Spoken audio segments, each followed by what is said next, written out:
నా కూతురు ఈ ఇంటి కోడలు. పొరపాటున దాని కంట కన్నీళ్ళొచ్చాయా? మీకు నా గురించి బాగా తెలుసు కదా. టెండర్ జగదీశ్వరితో ఎవ్వారం అంటే లైఫ్ కి టెండర్ పడినట్టే. అయిన వాళ్ళు ఎవరైనా వెతుక్కుంటూ వస్తారేమోనని నేను ఏమీ అంటలేదు. పాపం పాప పరిస్థితి కూడా ఏం బాలేనట్టుందండి. నోటి నుంచి బ్లడ్ కూడా వస్తుంది. అదేనమ్మా, ఏం చేయాలో తెలియటం లేదు. మమ్మీ, మనతో పాటు ఇంటికి తీసుకెళ్దాం మమ్మీ.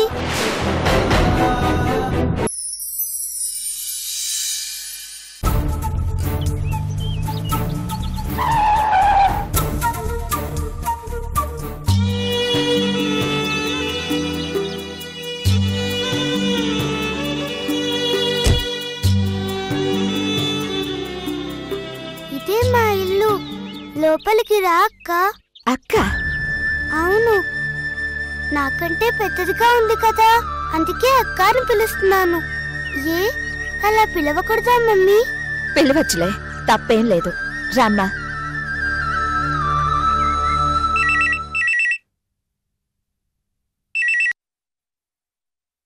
Hello, okay. నేను హాస్పిటల్కి రావడం కొంచెం ఆలస్యం అవుతుంది. పేషెంట్స్కి అపాయింట్మెంట్స్ మధ్యాహ్నం తర్వాత ఇవ్వండి. ఓకే ఓకే, నేను కాల్ చేస్తాను. ఓకే. డాడీ. హాయ్ బుజ్జి. అమ్మా, నువ్వు గుడికెళ్ళి దండం పెట్టుకొని వచ్చారా? ఓ డాడీ, మీకు సర్ప్రైజ్. నాకు సర్ప్రైజా? ఏంటది? ఒకసారి కళ్ళు మూసుకోండి. అక్క. అక్క?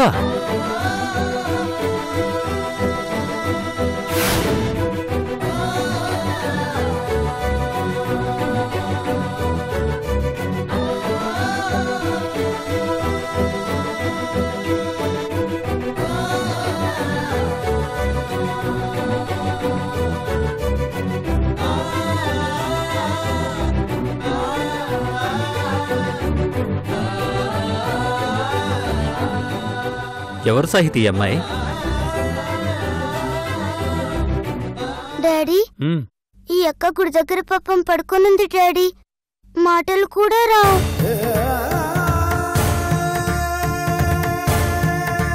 అవునండి, ఎవరో తెలీదు. 2 రోజుల నుంచి గుడి దగ్గరే పూజారి గారు పెట్టే ప్రసాదం తింటూ అక్కడే ఉంటుంది.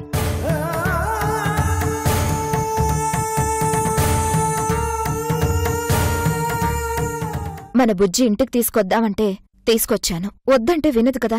పైగా పాప పరిస్థితి కూడా అంత బావున్నట్టు లేదు. నోటి నుంచి రక్తం వస్తుంది.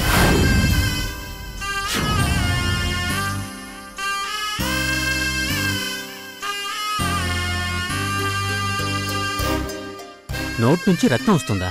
ఒక నిమిషం అమ్మా. వెళ్ళమ్మా. రామ్మా.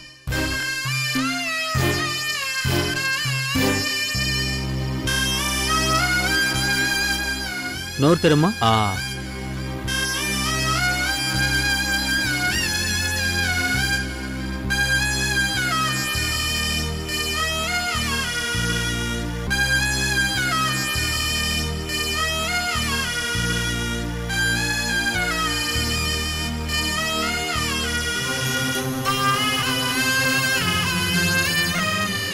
అక్కకి ఏమైంది డాడీ? ఏం కాలేదమ్మా. సాహితీ, పాపను ఒకసారి హాస్పిటల్కి తీసుకెళ్ళి చెక్ చేయించాలి. ఏంటండి, ఏదైనా ప్రాబ్లమా? నోటి నుంచి రక్తం వచ్చిందన్నావు కదా, అందుకే ఒకసారి స్కానింగ్ అవి చేసి చూస్తే బాగుంటుంది. బుజ్జి, ఈరోజు నువ్వు చేసిన పనికి నేను చాలా సంతోషిస్తున్నాను. Very good. బాయ్. రమ్మ, వెళ్దాం.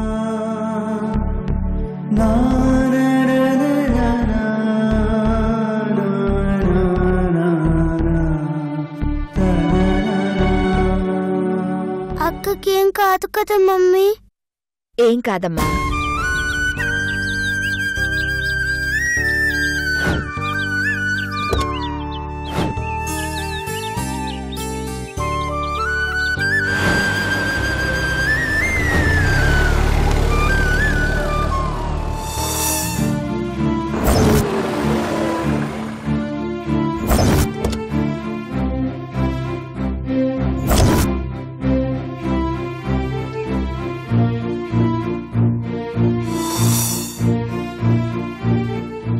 అమ్మా సంధ్య.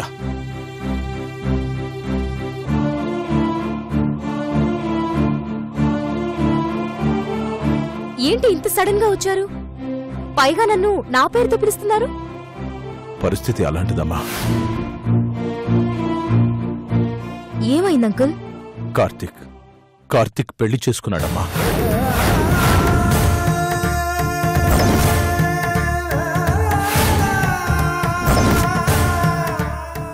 ఏంటి? కార్తీక్ పెళ్లి?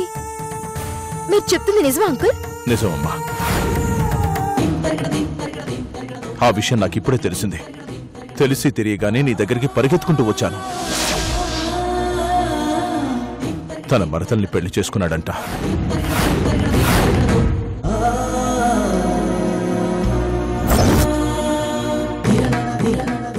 ఎలా చేసుకుంటాడు అంకుల్? కార్తీక్కి అన్నీ తెలుసు కదా. నేను శిరీష ప్లేస్ లో ఉన్నట్లు తనకి తెలుసు. శిరీష రాగానే వాళ్ళిద్దరిని కలుపుతారని మాట ఇచ్చారని తెలుసు. అన్నీ తెలిసి మళ్ళీ ఎలా పెళ్లి చేసుకున్నాడు? అదేనమ్మా నాకు అర్థం కావడం లేదు. అది ఎవరికి తెలియకుండా రహస్యంగా పెళ్లి జరిగిందని తెలిసింది. అసలు ఏంటంకుల్ ఈ అన్యాయం? అసలు నిజంగా కార్తీక్ శిరీషను ప్రేమించాడా? ప్రేమిస్తే ఇలాంటి పని ఎలా చేస్తాడు? పైగా తాళి కూడా కట్టాడు కదా. మరి పెళ్లిలా చేసుకున్నాడు. ఆ పెళ్లి ఎలా చెల్లుతుంది? చెల్లదు అని చెప్పడానికి మనం ఎలా నిరూపించగలం సంధ్య? అసలు శిరీష ఎక్కడుందో తెలీదు. తను లేకుండా ఈ పెళ్లి ఇల్లీగల్ అని ఎలా నిరూపించగలం? ఏంటంకుల్ నిరూపించేది? అయినా ఒకరు ఇల్లీగల్ అని నిరూపించేదేంటి? ఏ కార్తీక్ తెలీదా తను చేసింది తప్పు అని? తన కోసం ఒక ఆడపిల్ల పిచ్చిదాల్లా ఎదురు చూస్తుంది అనే విషయం కార్తీక్ తెలీదా? ఈ రోజు కాకపోయినా రేపైనా శిరీష వస్తుంది. తన స్థానంలో తను కూర్చుంటుంది. ఆ రోజు ఏం సమాధానం చెప్తావు? నా భర్త కార్తీక్ ఎలా మరో అమ్మాయిని పెళ్లి చేసుకున్నాడు? అతను చేసుకుంటున్నా మీరు ఎందుకు చూస్తూ ఊరుకున్నారని అడుగుతుంది. అప్పుడు మనం ఏం చెప్పాలి అంకుల్? అదేనమ్మా నేను ఆలోచిస్తున్నాను. అసలు కార్తీక్ ఇంత తల్లి తక్కువ పని ఎందుకు చేశాడో నాకర్థం కావడం లేదు. ఈ విషయం వినగానే నేను షాక్ అయ్యాను. నేను మాత్రం షాక్ అయి ఊరుకోను అంకుల్. నిలదీస్తాను. అతని పాటికి అతను పెళ్లి చేసుకుంటే శిరీష ఏం కావాలని శిరీషలాగే నిలదీసి అడుగుతాను. నాకు ఏం సమాధానం చెప్తాడో అది తేల్చుకుంటాను.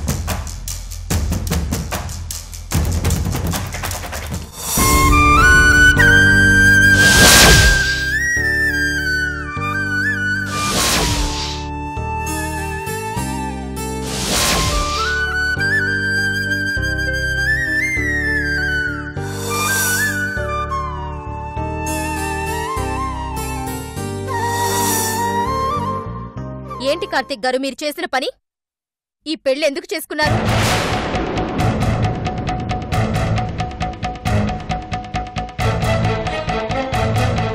నాతో ఎన్ని కబుర్లు చెప్పారు. శిరీష అంటే ప్రాణం అన్నారు.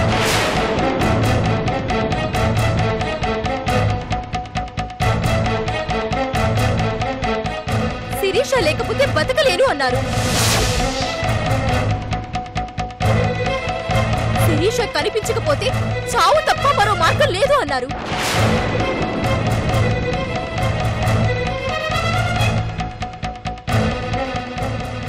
అలాంటిది ఈ రోజు అవన్నీ పక్కన పెట్టి మరో ఆడపిల్ల మెళ్ళో 3 ముళ్ళు వేశారు. ఇదేనా మీ ప్రేమ? ఇదేనా మీరు శిరీష కోసం చేసిన త్యాగం? చెప్పండి. నేను ముందే చెప్పాను, శిరీషని ఏదో ఒక రోజు తీసుకుని వస్తాను, మీ ముందు నిలబెడతాను. ఆ రోజు తనని భార్యగా అందరికీ పరిచయం చేయండి అంటే అన్నిటికీ తలూపి ఈ రోజు ఇలా చేయటం మీకు న్యాయంగా ఉందా? ఇన్ని రోజులు మీరింకో పెళ్లి చేసుకోకూడదు అని ఎంత పోరాడాను, ఎంత మందితో గొడవ పడ్డాను. డైరెక్ట్ గా మీ అమ్మగారితో కూడా ఫైట్ చేశాను. కానీ చివరికి జరిగిందేంటి? మీరేం చేశారు? నా నమ్మకాన్ని బొమ్మ చేశారు. శిరీష ప్రేమని కాల్చి బూడిద చేశారు. ఏం మాట్లాడరేంటండి? చెప్పండి. తప్పు చేసిన వాడు శిక్షకి తల వంచడం తప్ప మాట్లాడడానికి అవకాశం లేదు సంధ్య గారు. కానీ ఇది నేను కావాలని చేసిన తప్పు కాదు. తప్పక నాకు నేను విధించుకున్న శిక్ష. జీవితకాలం పాటు నేను సృష్టించుకున్న నరకం. అది నరకమని తెలిసి ఎలా సృష్టించుకున్నారు? శిరీష కోసం ఎంతకాలమైనా ఎదురు చూస్తారన్న మీరు ఎలా పెళ్లి చేసుకున్నారు? ఆ పెళ్లి జరగదని తెలిసి మా అమ్మ విషం తాగిందండి. బెదిరించడానికి ఆవిడ పని చేయలేదు. నేను తన మాట విననని తెలిసి చనిపోదామని తాగేసింది. ఆవిడ ఆఖరి కోరికగా నేను తాళి కట్టాల్సి వచ్చింది. తాళి కట్టినా నా మనసులో ఇంకా శిరీష జ్ఞాపకాలు చెదిరిపోలేదు. ఇక చాలు, ఆపండి.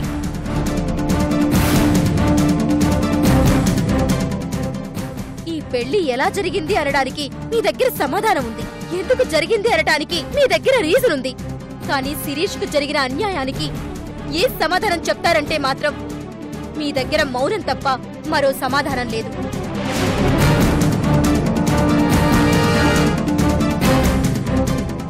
కారణం ఏదైనా మీరు మాత్రం శిరీషకు తీరని అన్యాయం చేశారు. అది నిజం.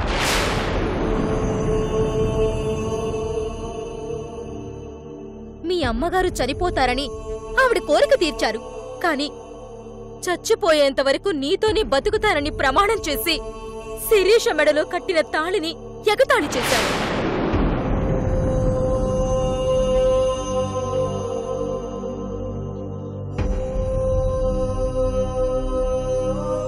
ఇప్పటి వరకు శిరీష ఏ రోజుకైనా తిరిగి వస్తుందనే నమ్మకంతో ఉన్నాం. ఆ నమ్మకం చచ్చిపోయింది. ఇక ఈ జన్మలో శిరీష తిరిగి రాదు. అలా అనకండి. శిరీష వస్తుంది. ఎందుకొస్తుంది? ఎలా వస్తుంది? ఎవరి కోసం వస్తుంది? మీకు మహాలక్ష్మికి పెళ్ళయిందని తెలిస్తే తను ఈ జన్మలో ఇక్కడికి రాదు. తన కోసం ఎదురు చూసే మనిషి ఒకరున్నారని తెలిస్తే ఏ ప్రేమికురాలైనా చావుని సైతం ఎదిరించి వస్తుంది. కాని ఆ మనిషే తనకు లేరు అని తెలిస్తే ఆ చావునే ప్రేమిస్తుంది. తన జీవితం ముగించుకుంటుంది. రేపు శిరీష కూడా అంతే.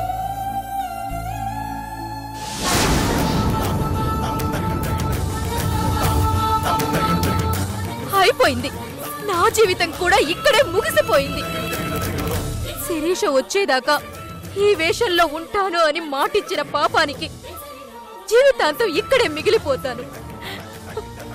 నా కడుపున పుట్టిన పాపానికి నా కూతురు ఆ జబ్బుతో ఎక్కడో అనాథగా రాలిపోతుంది. ప్లీజ్ సంధ్య గారు, అలా బాధపడకండి. మీ అమ్మని కాపాడుకోవడం కోసం మీరు పెళ్లి చేసుకుని కొడుకుగా 100% మార్కులు సంపాదించుకున్నారండి. కానీ నా కూతుర్ని కాపాడుకోలేక నేను జీవితంలో గతి తప్పాను.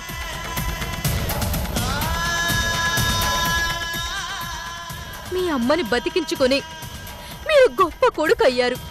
కానీ నా బిడ్డకు దూరం అయ్యి నేను దుర్మార్గపు తల్లిగా మిగిలిపోయాను.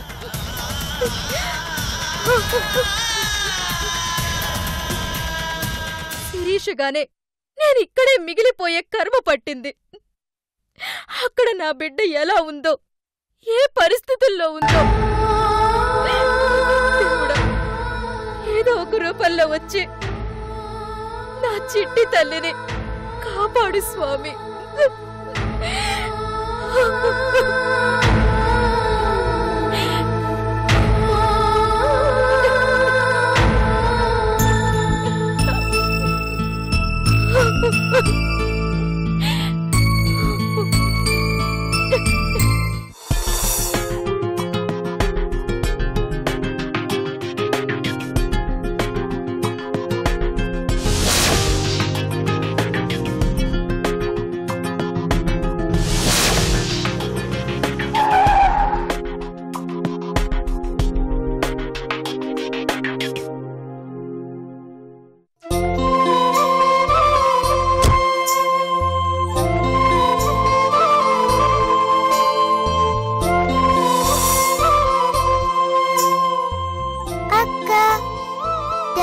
అక్కకేం కాలేదు కదా? అబ్బే, ఏం కాలేదులే తల్లి. అక్క నేను ఆడుకోవచ్చా? ఓ అలాగేనమ్మా, ఆడుకోండి. రా అక్క.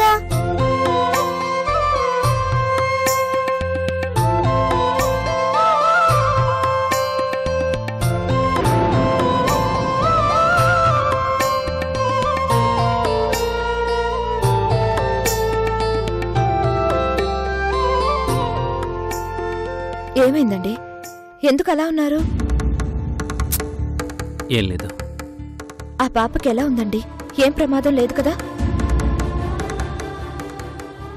చాలా పెద్ద ప్రమాదమే ఉంది సాహితి. ఏంటండి మీరు మాట్లాడేది? అవును సాహితి, ఆ పాపకి స్కానింగ్ చేయించాం, సిజీ ఎంఆర్ఐ అన్నీ చేయించాం. ఆ రిపోర్ట్స్ చూశాక నా మతి పోయింది. ఏం జరిగిందండి? ఆ పాప పరిస్థితి చాలా సీరియస్గా ఉంది సాహితి. తను బతకడం చాలా కష్టం.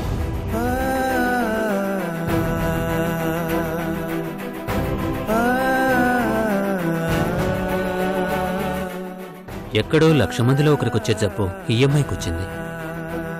బహుశా అమ్మాయి బతికేది నెలలు కావచ్చు, లేదా రోజులు కావచ్చు.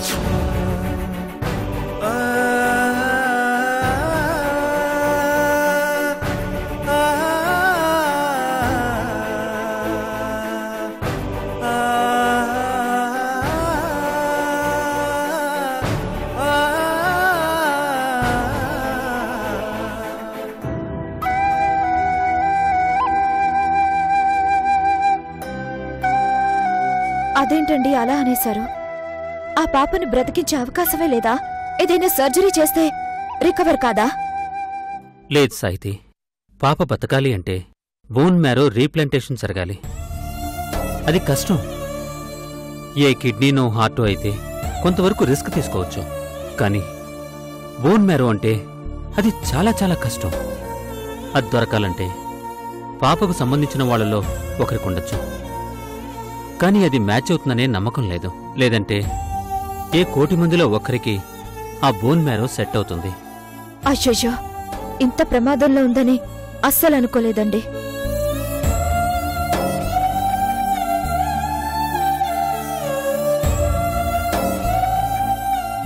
ఈ పరిస్థితుల్లో ఆ పాప తల్లిదండ్రులకు దూరం అవడమేంటి, మీరింటికి తీసుకురావడమేంటి? అసలు ట్రీట్మెంట్ ఇప్పించలేకనే ఆ తల్లిదండ్రులు వదిలేశారేమో అనిపిస్తోంది. అలా అయ్యుండదండి. మరి ఎందుకు వదిలేసినట్టు? ఏదేమైనా ఆ పాప ఇక్కడే ఉంటే ఖచ్చితంగా అనాథలా చచ్చిపోతుంది సాయితి. పోనీ వాళ్ళమ్మా నాన్న ఎక్కడున్నారో తెలుసుకుందామండి. మన బుజ్జి ఆ పాపని ఎంత ఆప్యాయంగా అక్క అని పిలిచిందో చూడండి.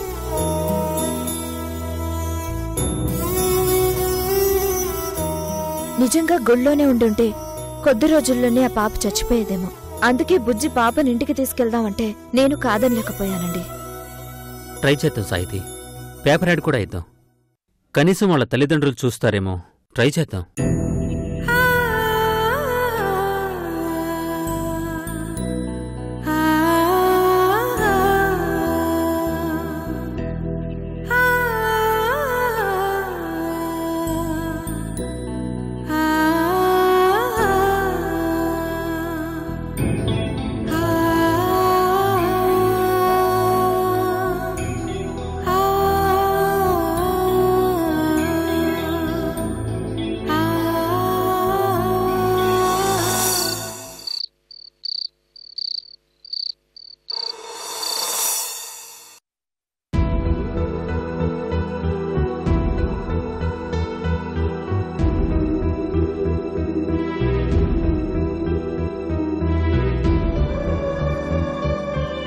నువ్వు ఇలాంటి పని చేస్తావని అనుకోలేదమ్మా.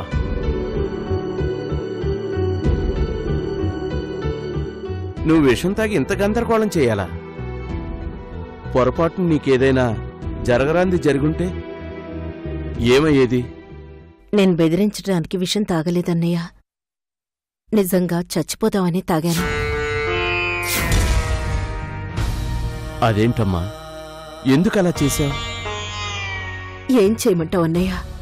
ఆయన్ని చూస్తే అలా భార్య భర్తలన్న తర్వాత మాట అనుకోరా. చిన్న మాట వచ్చిందని అలిగి మరీ వెళ్ళి ఎక్కడో కూర్చున్నారు. ఇదిగో వీణ్ణి చూస్తే ఇలా. అర్ధరాత్రి ఇల్లు వదిలిపెట్టి వెళ్ళిపోవాలని చూశాడు. నేనెవరికి అవసరం లేనప్పుడు నేనెందుకు బ్రతకాలి? అందుకే ఎవరికీ కాకుండా వెళ్ళిపోదాం అనిపించింది. వాడి మనసు మార్చటం కోసం నేను విషం తాగలేదు. వాడి మనసు మార్చలేకపోయాననే బాధతో తాగాను. చివరికి నీ కొడుకే గెలిచాడమ్మా. నిన్ను కాపాడుకొని మంచి కొడుకనిపించుకున్నాడు. ఇంకెప్పుడు ఇలాంటి పిచ్చి పనులు చేయకమ్మా. వాళ్ళిద్దరూ హాయిగా ఉంటే నాకంతకంటే కావాల్సింది ఏముందన్నయ్యా? మహాలక్ష్మిని రెడీ చేస్తున్నారు. నేను వెళ్ళి చూసొస్తానన్నయ్య. అలాగేనమ్మా.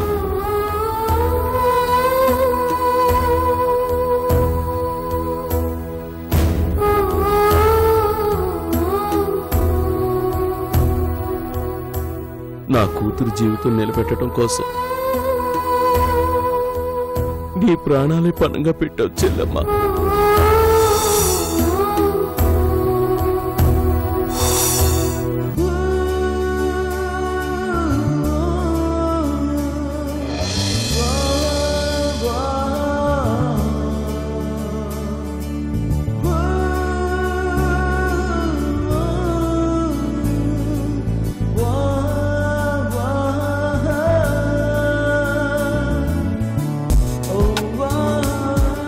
Sa sa ni